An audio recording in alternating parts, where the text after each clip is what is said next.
சொல்லு. அனைவருக்கும் வணக்கம். என் பெயர் ஆர்மதி. நான் ஊராட்சி நல்ல பள்ளியில் பெருமாள் 5ஆம் வகுப்பு படிக்கிறேன். நான் பேசப்போகிற தலைப்பு இளையோர் திறன்.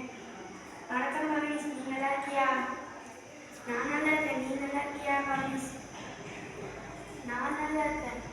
ஆமா, நேற்று கலைஞரை பற்றி தமிழ்ல சொன்னாங்களோ, உனக்கு தெரியுமா? எனக்கு தெரியுமே. என்னமே பற்றி சொல்லி பார்க்கலாம்.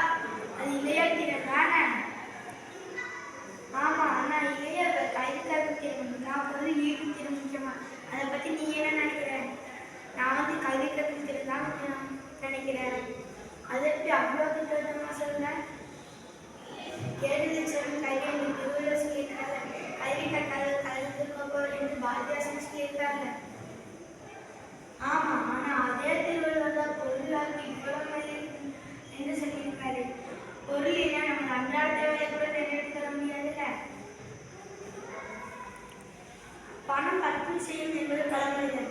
ஆனால் பணம் படுத்துவது சொந்த வழிதான் மதிப்பு. கல்வி கற்றோர் சென்ற இடமெல்லாம் சிறப்பு பெறுவார். பொருள் நிலையில்லாது, பொருள் கொடுக்க கொடுக்க குறையக்கூடியது.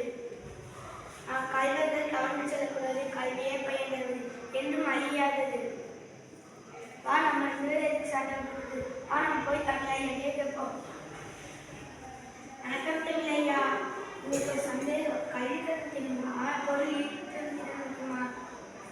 அதை பற்றி எனக்கு தெளிவா சொல்லுங்க. சரி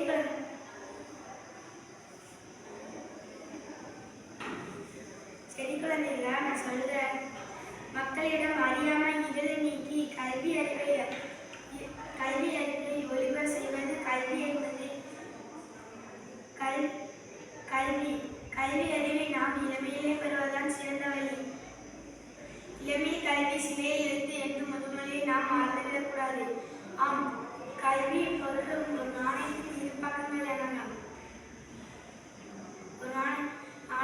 பொருள் வெற்றி தரும், பெருமை தரும். அது மட்டும் உயர்வரின் பெரும் வாய்ப்பையும் தரும்.